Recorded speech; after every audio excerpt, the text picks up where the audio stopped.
All right, we are going live, and I am so excited because this is the first time that we're doing something quite like this. I am, there's Katie. Katie, come join us. Yes. I think it is happening. So Katie should be joining me here. I just let her in. Yay! Yeah. I'm always like, will it happen? Will it work? I know, I've always seen this before. I've never done this. Oh, My leaf is totally going off right now, telling me to breathe. okay. You know what? I don't have my leaf on, but I'm pretty sure mine would be going off too because I'm like excited and nervous all at the same time. So, and we've got lots of people joining us, which is so cool. We should all take a collective breath together, right? We should follow our leaf, which is like, I'm so glad you still have the leaf. I love it. If people haven't heard of it, it's a little feedback device. And if if you're feeling anxious, sometimes feeling excited too, and your heart rate variability drops, it actually gives you feedback to Yes, it does. it does. But Katie, first I just like can't even thank you enough for being open to do this and to share your story. And I know that part of even the reason I would ask you is that you've shared with us, obviously you share with us a lot of your time, but also just wanting to kind of share with others that there's hope. And you've shared a lot of great little inspirational things with me, like sending messages where I'm just like, oh my gosh, people need to hear this. So I just want to thank you, really but really for I'm losing my sound here in just a second. For the world of people with functional neurologic disorders. That's like a big part of why I do what I do is to get the word out. So thank you for being a part of that very much. Absolutely. So let's just start like just getting to know you, and just sharing with people what you're comfortable sharing, kind of what was happening before you met us, before you reached out to us at Reactive. Yeah, absolutely. Basically, until I was about 26, my health was really great, like growing up. Nothing crazy going on as a kid. In high school, I got diagnosed with ADD and depression, but like it was all managed and nothing super overwhelming, all things that, weren't impacting my day-to-day life too much. And then in college, I had a few weird traumatic injuries that were clustered together after having like nothing like that before. I had a pretty significant head trauma my freshman year of college, and then I also like had internal bleeding from snowboarding that year. So I went from like being totally happy-go-lucky to my body having all of these things happen. And as soon as I got like my body healed, I never did anything to manage that stress or any of the maybe leftover things that might still be playing a part in my life. And then, of course, as many of us do in our 20s, I worked myself into overdrive. I used to be a classroom teacher and I absolutely loved it despite the stress. And I just poured my heart and soul into it and I loved it. And that's when I had my first seizure, was my first year of teaching or my third year of teaching when I was 26. And I had just come back from a really long day of work and I had my first seizure and I had never experienced anything like it. And it was really overwhelming. I didn't know if I was going to be okay, to be honest. Me and my husband were freaking out, and it was right in the beginning of COVID. So we were already scared to go into, medical offices anyways. And then it was this super long trajectory of nobody knowing what it was. And then when I finally did get a diagnosis, this is a functional neurological disorder, but I'm not able to help you. And I went I kind of wrote out a little list, and I realized I've been to over 5 neurologists, psychiatrists, the works. And, I just really feel like I had some really great medical treatment, but to be able to be connected with you guys, with a team that actually understands me as a whole person, that was the missing piece, was the collaboration and just you guys seeing me for my entire medical history, not just one chunk of it or one little bit here and there, but just seeing all of me. Yeah. Yeah. Wow. Thank you for sharing the whole story. I know we originally met and you shared the story with me, and it, really struck me, kind of all of these pieces just kind of accumulating or, on top of one another. And your understanding of that too, of kind of the interaction, the interplay was so strong. And I think that really, whenever I hear that, and I hear that a lot from people, honestly, I think medical professionals, and I'm speaking for myself too, like I think we really can underestimate how much yourself and your body so well, better than I could ever. And you brought that, and I was just so impressed with that and impressed with your insight. We were so excited to work with you. And so we did a program, right? So we did a month-long program, which was really fun.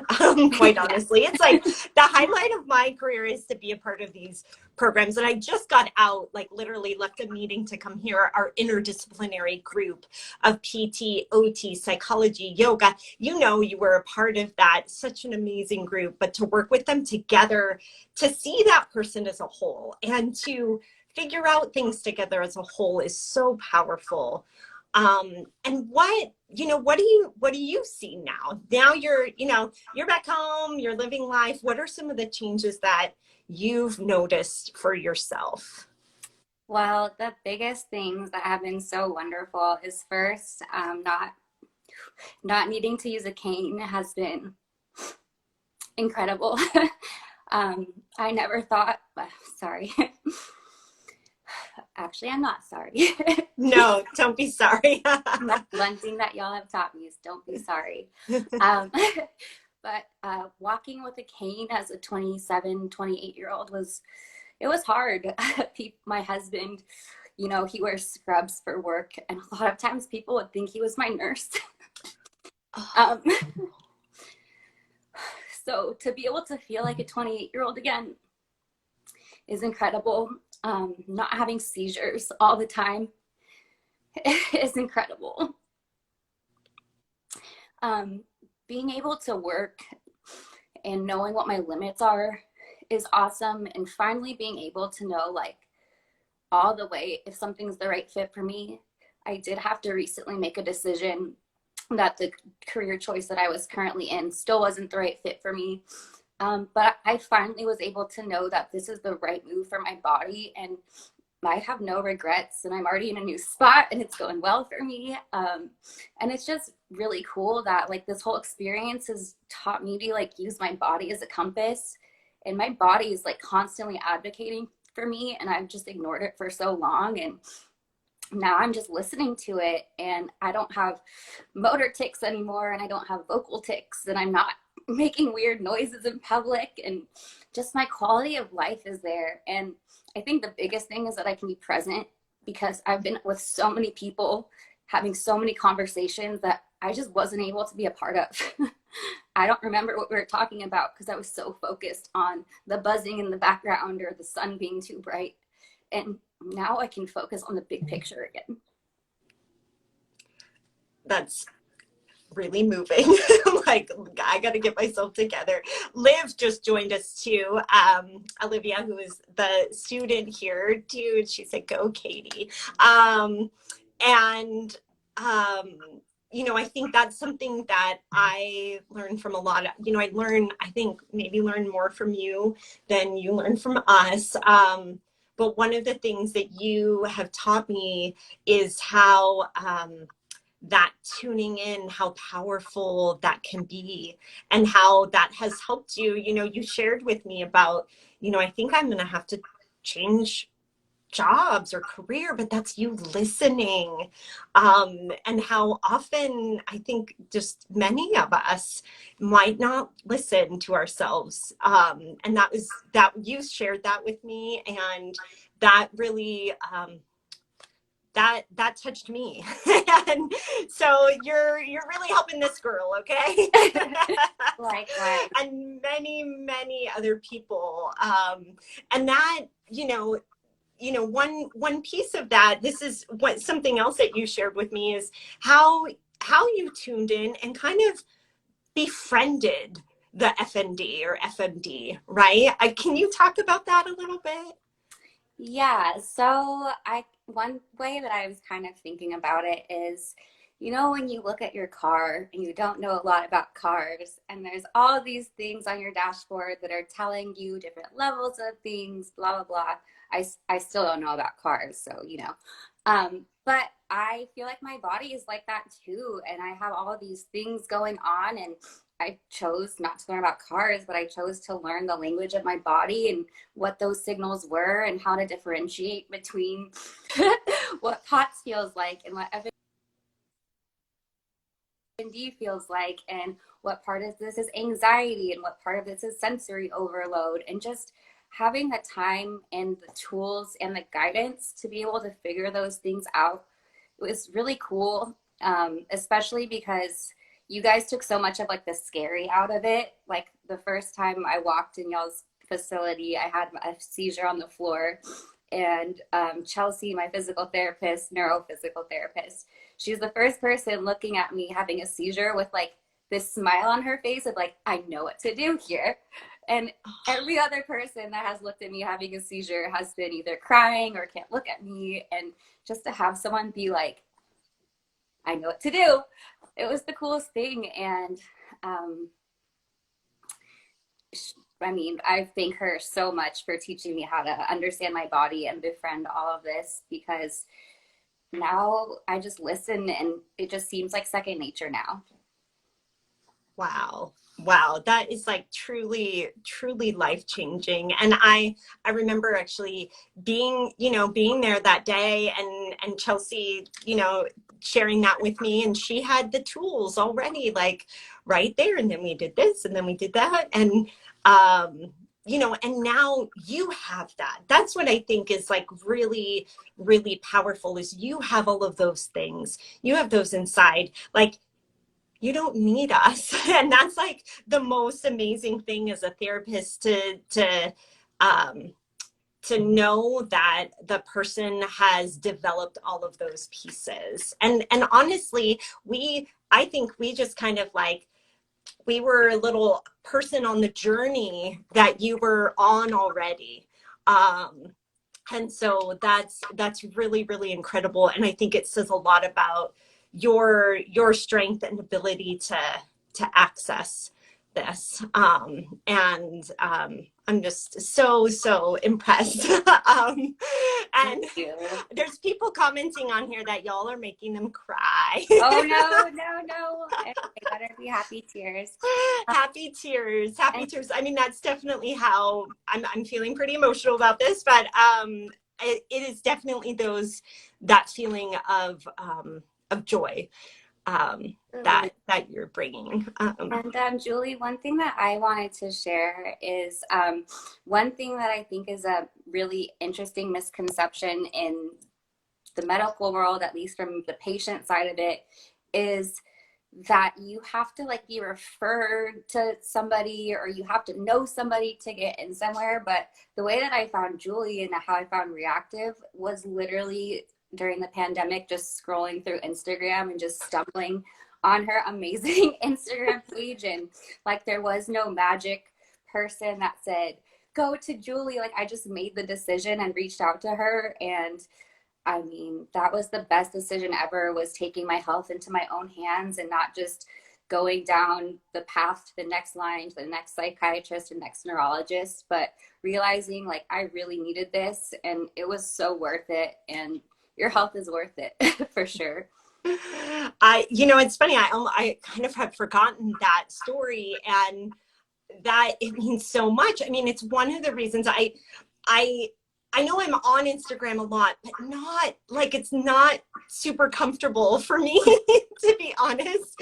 And the reason I do it again and again and again is because it might spark a little hope or a little something in someone. And so the fact that you said like you were scrolling and you found something, like, even if you didn't make it to me, but you made it to somebody who understood this, like, and you could have your life back. Like, I will be uncomfortable in front of a camera, sweat my pit sweating for the rest of my life if it makes like one person have access to care and understanding of particularly, disorders like that, like this, that are not well understood in the medical community. That's changing. It's slow, but it's changing. And it's like, you're a part of this change, Katie, which is like really why I wanted you to be on here, is you're a part of that change in sharing the words for others. And I think there are going to be people that see this video and go, oh, wow, I didn't know that was possible. And maybe this is maybe one last question for you. I know I had lots of questions, but we get to hop on Facebook on Friday too. But I hear from a lot of people who maybe have an FMD and they're really discouraged, that maybe they can't get better, and that not feeling a lot of hope. Now, I think you've already shared so much of what is possible, but what might you tell somebody? Well, first, I definitely want to mention in about the 2-year journey that I've had FND, I definitely completely gave up hope multiple times.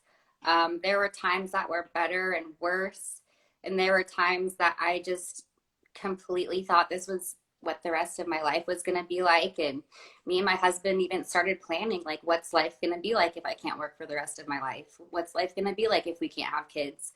Those kind of really tough conversations. And, it kind of was like having to mourn what I wanted my life to be like. And that was really, really challenging.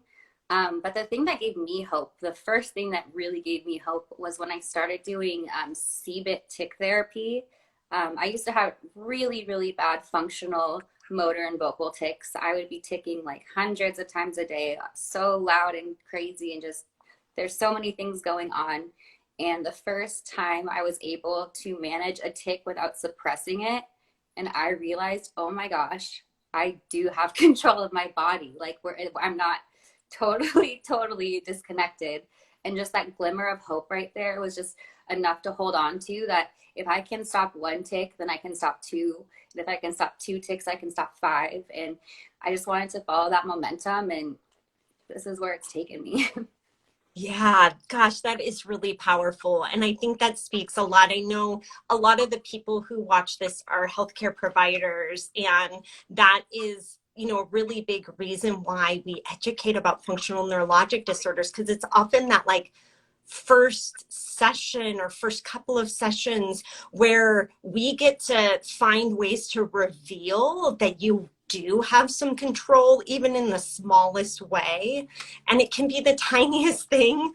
It builds, right? It builds that hope. And then you can just go on from there. Because if there's a little bit you can control, you can keep regaining control of some of those automatic movements. And it takes work. I mean, you put in the work. This is not just like, ta-da, you really, really put in the work, and the time to be where you are. But it certainly gives me a lot of hope. And you know what? That hope drives me to keep helping people. And I think it drives a lot of other healthcare providers to share stories like this with other people.